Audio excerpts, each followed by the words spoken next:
Welcome to रिपॉइंट classes. कैसे हैं dear students? I hope आप सभी बहुत अच्छे होंगे और अपनी तैयारी में लगे होंगे। ये तीनों टॉपिक आर्ट एंड कल्चर से हैं और इन तीनों टॉपिक को आपने क्लियर कर लिया तो कम से कम 4 से 5 क्वेश्चन इन तीनों सेशन से आपके पक्के हो जाने हैं।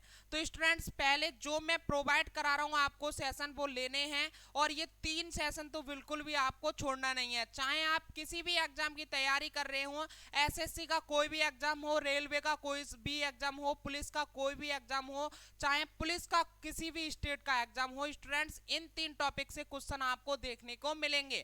तो चलिए स्टूडेंट्स, इस सेशन को स्टार्ट करते हैं। लेकिन उससे पहले मेरी आपसे एक छोटी सी रिक्वेस्ट है, अगर आपने अभी तक रिपॉइंट क्लासेस चैनल को सब्सक्राइब नहीं किया है तो प्लीज सब्सक्राइब जरूर कर लें, क्योंकि हम आपके लिए ऐसे मोस्ट इंपोर्टेंट सेशन लेकर आते हैं जो आपके एग्जाम ओरिएंटेड होते हैं। यहाँ से आपके एग्जाम में हुबहू क्वेश्चन देखने को मिल जाएगा। जैसा मैं पढ़ा रहा हूँ ऐसा का ऐसा क्वेश्चन यहाँ से छपने का 100% चांस है। ठीक है, चलिए स्टूडेंट्स, मोहिनी अट्टम नृत्य रूप का विकास निम्नलिखित में से किस राज्य में हुआ है? अभी के अभी बताया है, कमेंट बॉक्स में जल्दी से बताइए।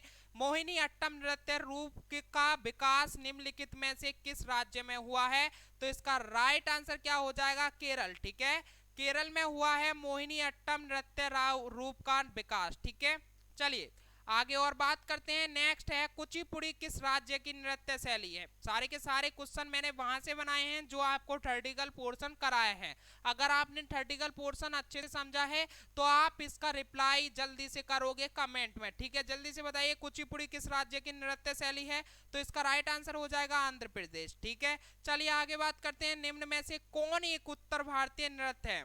तो बताइए निम्न में से कौन एक उत्तर भारतीय नृत्य है? तो इसका नाम क्या है? कथक। ठीक है, ऑप्शन ए राइट हो जाएगा। चलिए बताइए कथकली नृत्य रूप किस राज्य से संबंधित है? ठीक है, कथकली नृत्य रूप किस राज्य से संबंध है? तो केरल राज्य से। ठीक है, केरल राज्य से संबंध है कथकली नृत्य रूप। ठीक है, कथक कहाँ की नृत्य शैली है? ये आपको याद रखना है।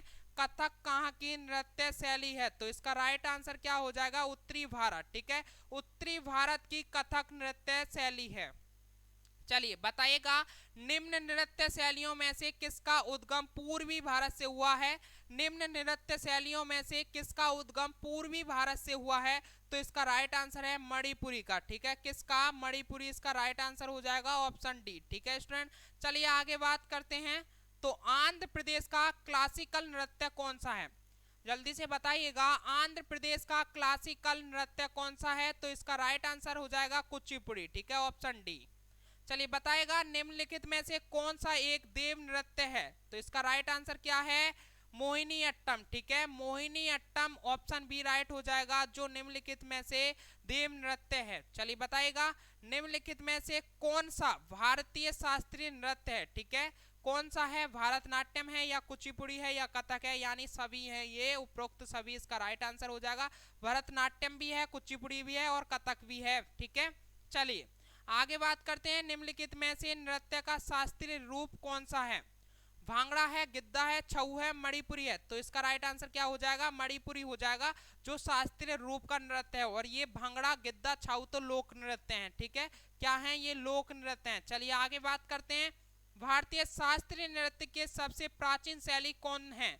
भारतीय शास्त्रीय नृत्य की सबसे प्राचीन शैली कौन सी है? लगाइए इस पर double star, most important question है। तो इसका राइट आंसर हो जाएगा भरतनाट्यम। ठीक है, भरतनाट्यम भारतीय शास्त्रीय नृत्य की सबसे प्राचीन शैली है। चलिए निम्नलिखित नृत्यों में कौन गरीबों की कथकली के नाम से जानी जाती है? ये भी इंपोर्टेंट क्वेश्चन है। ठीक है, निम्नलिखित नृत्यों में से कौन गरीबों की कथकली के नाम से जानी जाती है? तो इसका राइट ऑप्शन हो जाएगा ओटन तुल्लन। ठीक है, क्या? ओटन तुल्लन ऑप्शन बी राइट हो जाएगा। चलिए बताइएगा निम्नलिखित में से किस नृत्य का संबंध देवदासी परंपरा से है? आप एग्जाम देने से पहले इन्हें जरूर देख लीजिएगा। मैं सच्ची बता रहा हूं आपके लिए, यहां से आपके नंबर पक्के होंगे और आपको क्वेश्चन देखने को जरूर मिलेगा इस टॉपिक के अंदर से जो मैंने आपको पढ़ाया है। ठीक है, इससे 100% क्वेश्चन आ रहा है और जो मैं आपको प्रोवाइड करा रहा हूं इससे एक भी क्वेश्चन आपका रहने वाला नहीं है। ठीक है स्टूडेंट, तो अभी के अभी चैनल को सब्सक्राइब जरूर कर लें और बेल आइकन को प्रेस कर लें ताकि आपको जो भी मैं सेशन मोस्ट इंपोर्टेंट लेकर आता हूं वो आपको सबसे पहले पहुंच जाए। ठीक है, निम्नलिखित में से किस नृत्य का संबंध देवदासी परंपरा से है? तो किसका है? मोहिनी अट्टम का है। ठीक है, मोहिनी अट्टम का है। ठीक है, चलिए आगे बात करते हैं। निम्नलिखित नृत्यों में कौन एकल नृत्य नहीं है? तो कौन नहीं है? ओडिसी नहीं है। कौन नहीं है? ओडिसी नहीं है। ठीक है, ओडिसी जो है वो नृत्यों में से एकल नृत्य नहीं है। निम्नलिखित में से कौन सा एक शास्त्रीय नृत्य नहीं है? तो इसका राइट आंसर क्या हो जाएगा? गरबा। ठीक है, ये गरबा क्या है? लोक नृत्य है। कथक, ओडिसी, मणिपुरी ये शास्त्रीय नृत्य हैं। ठीक है, चलिए रविंद्रनाथ टैगोर ने किस शास्त्रीय नृत्य को पुनर्जीवित करके उसे केरल के अतिरिक्त बंगाल में लोकप्रिय बनाया गया है? इंपोर्टेंट क्वेश्चन है। तो इसका राइट आंसर क्या है? कथकली। ठीक है, ऑप्शन बी राइट हो जाएगा। चलिए बताइए किस शास्त्रीय नृत्य में मुखौटे का प्रयोग किया जाता है? ठीक है, ये तो मैंने आपको इमेज भी दिखाई है सारी की सारी। ठीक है, तो आपको पता होना चाहिए किस शास्त्रीय नृत्य में मुखौटे का प्रयोग किया जाता है? तो ऑप्शन बी कथकली। ठीक है, मैंने दिखाया था ना इमेज आपको, कथकली में मुखौटे का प्रयोग किया जाता है। मुखौटा नृत्य का संबंध किस नृत्य शैली से? इंपोर्टेंट क्वेश्चन बनेंगे ये सारे के सारे। ठीक है, तो किससे है? कथकली से है। ठीक है, चलिए ऑप्शन ए राइट हो जाता है। सदिर किस नृत्य शैली का प्राचीन नाम है? ये भी इंपोर्टेंट क्वेश्चन है। सारे के सारे इंपोर्टेंट क्वेश्चन है, एक भी छोड़ने लायक नहीं है। डियर स्टूडेंट्स, मैं फिर आपसे कह रहा हूँ, बताइए सदिर किस नृत्य शैली का प्राचीन नाम है? तो भरतनाट्यम का। ठीक है, भरतनाट्यम का प्राचीन नाम सदिर भी है। चलिए आज के सेशन का नेक्स्ट एंड लास्ट क्वेश्चन है, निम्नलिखित में से कौन सी शास्त्रीय नृत्य शैली देवदासी नृत्य परंपरा की विरासत नहीं है? तो कौन है? मणिपुरी। ठीक है, चलिए स्टूडेंट्स ऑप्शन ए इसका राइट हो जाता है। फर्स्ट क्वेश्चन है सबसे प्राचीन वाद्य यंत्र कौन सा है? ये आपको पता होना चाहिए, अगर पता है तो कमेंट कीजिएगा, जल्दी से बताइए सबसे प्राचीन वाद्य यंत्र कौन सा है? तो इसका नाम है वीणा। ठीक है, ऑप्शन डी राइट हो जाएगा। सबसे जो प्राचीन वाद्य यंत्र है वो है वीणा। चलिए आगे बात करते हैं, बताइएगा निम्नलिखित में से कौन अन्य समूह से मेल नहीं खाता है? जल्दी से बताइए निम्नलिखित में से कौन अन्य समूह से मेल नहीं खाता है? तो मैं आपको बता दूं हारमोनियम। ठीक है, जो इमेज दिखा रहा था मैं इसीलिए दिखा रहा था, हारमोनियम, वायलिन, सरोद और गिटार। ठीक है, वायलिन, सरोद और गिटार। सरोद का अभी मैंने पिक्चर दिखाया था। ठीक है, वायलिन का मैंने अभी नहीं दिखाया। मैं आपको बता दूं गिटार, आपने गिटार तो देखा ही होगा। ठीक है, गिटार और सरोद और वायलिन एक ही प्रकार के होते हैं। ठीक है, तीनों एक जैसे होते हैं, सेम सेम होते हैं तीनों। ठीक है, देखने में एक जैसे लगते हैं, कहीं ना कहीं एक जैसे होते हैं, और जो हारमोनियम होता है वो अलग होता है। ठीक है, इसलिए इसी ने पूछा था निम्नलिखित में से कौन अन्य समूह से मेल नहीं खाता है? तो इसका राइट ऑप्शन हो जाएगा हारमोनियम। ऐसे क्वेश्चन आपको अपने एग्जाम में देखने को मिलेंगे। चलिए आगे बात करते हैं, बताइएगा निम्नलिखित में से कौन सा वाद्य यंत्र बिना तार का है? बताइएगा निम्नलिखित में से कौन सा वाद्य यंत्र बिना तार का है? तो इसका राइट आंसर है ट्रम्पेट। ठीक है, ट्रम्पेट जो होता है बिना तार का होता है। चलिए आगे देखिएगा, निम्नलिखित में से कौन सा सुशिर वाद्य यंत्र है? सुशिर वाद्य यंत्र है, समझिएगा निम्नलिखित में से कौन सा सुशिर, ठीक है, जिससे मुंह से स्वर निकलते हैं, कौन सा वाद्य यंत्र है? तो इनमें से देखिएगा वायलिन है, सारंगी है, सितार है, नहीं ना, कौन सा है? बांसुरी है। ठीक है, बांसुरी से मुंह से स्वर निकाले जाते हैं, तो इसी को कहा गया है सुशिर वाद्य यंत्र। कौन सा है? तो बांसुरी है। चलिए आगे देखिएगा, क्वेश्चन है निम्नलिखित में से कौन तंत्री वाद्य यंत्र है? तंत्री वाद्य यंत्र बताइएगा कौन है? तो इसका राइट आंसर है संतूर। ठीक है, तंत्री, तंत्री मतलब पूछा है जिसमें तार वगैरह हैं। ठीक है, तो वह कौन सा है? संतूर है, संतूर में तार वगैरह होते हैं, तंत्री इसलिए इसे कहा गया है। चलिए बताइएगा मृदगम होता है, मृदगम क्या होता है? तो मृदगम होता है, मैं आपके लिए बता दूं, दो मुंह वाला ढोल। मृदगम बोला जाता है दो मुंह वाले ढोल को। ठीक है स्टूडेंट्स, एक ही क्वेश्चन इंपोर्टेंट है, यहां से आपको क्वेश्चन जरूर देखने को मिलेंगे, अभी के अभी लिखवा लीजिए आप। बताइएगा संगीत यंत्र सितार का आविष्कार किसने किया था? इंपोर्टेंट क्वेश्चन है, जल्दी से बताइएगा, संगीत यंत्र सितार का आविष्कार किसने किया था? तो किसने किया था? अमीर खुसरो ने किया था, अभी मैंने थर्टिकल पोर्शन में समझाया था। बताइएगा निम्नलिखित में से कौन मुगल शासक बीड़ा वादन के लिए प्रसिद्ध है? बताइएगा निम्नलिखित में से कौन मुगल शासक बीड़ा वादक वादन के लिए प्रसिद्ध है? तो इसका राइट आंसर है औरंगजेब। ठीक है, औरंगजेब जो थे वो मुगल शासक थे, वीणा वादन के लिए प्रसिद्ध थे। चलिए आगे बात आती है, मुगल सम्राट अकबर किस वाद्य यंत्र को बहुत ही कुशलता से बजाता था?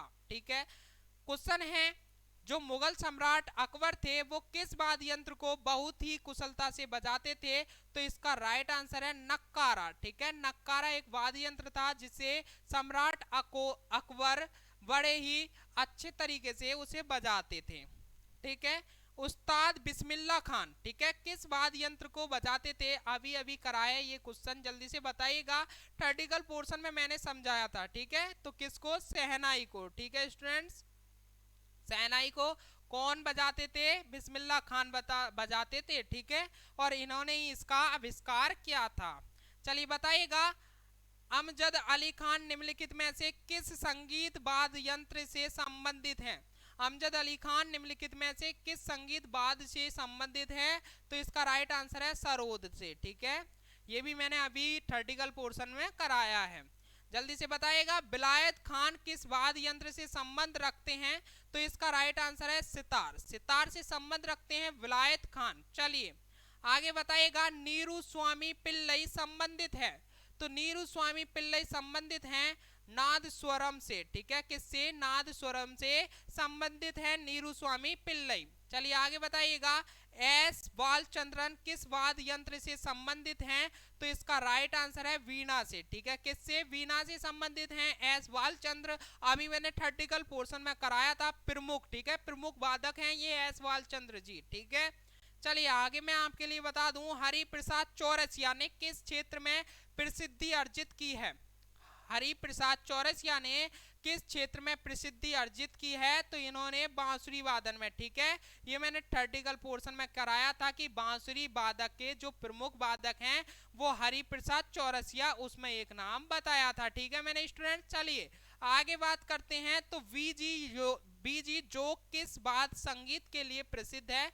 बीजी जोग किस वाद्य यंत्र के लिए संबंधित है? किस वाद्य यंत्र के लिए बीजी जोग संगीत के लिए प्रसिद्ध है? तो इसका राइट आंसर है वायलिन। ठीक है, वायलिन जो है उसके लिए बीजी जोग संगीत के लिए प्रसिद्ध है। ठीक है, चलिए अल्लाह रखा किस वाद्य यंत्र से संबंधित है?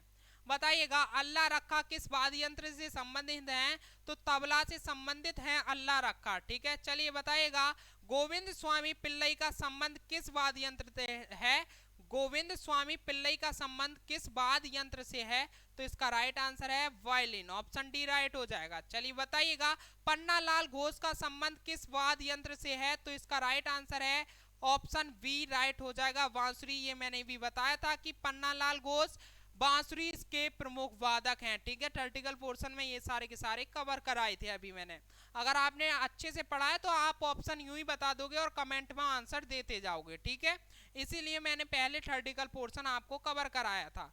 पालाधर रघु का संबंध किस वाद्य यंत्र से है? तो इसका राइट आंसर है मृदगम। ठीक है, मृदगम से संबंधित हैं पालाधर रघु। ठीक है, चलिए बताइएगा, लतीफ खां का संबंध किस वाद्य यंत्र से है? तो इनका सारंगी से संबंध है लतीफ खां का। ठीक है, चलिए बताइएगा, जाकिर हुसैन कौन सा वाद्य यंत्र बजाते थे? तो जाकिर हुसैन तबला बजाते थे। ठीक है, जाकिर हुसैन जी क्या बजाते थे? तबला बजाते थे। चलिए बताइएगा, वीवी सुब्रमण्यम कौन सा वाद्य यंत्र बजाते थे? वेरी वेरी इंपोर्टेंट क्वेश्चन है, सारे के सारे इंपोर्टेंट हैं वैसे, और इसे टिक कर लीजिएगा, ये आपके एग्जाम में जरूर देखने को मिल सकता है।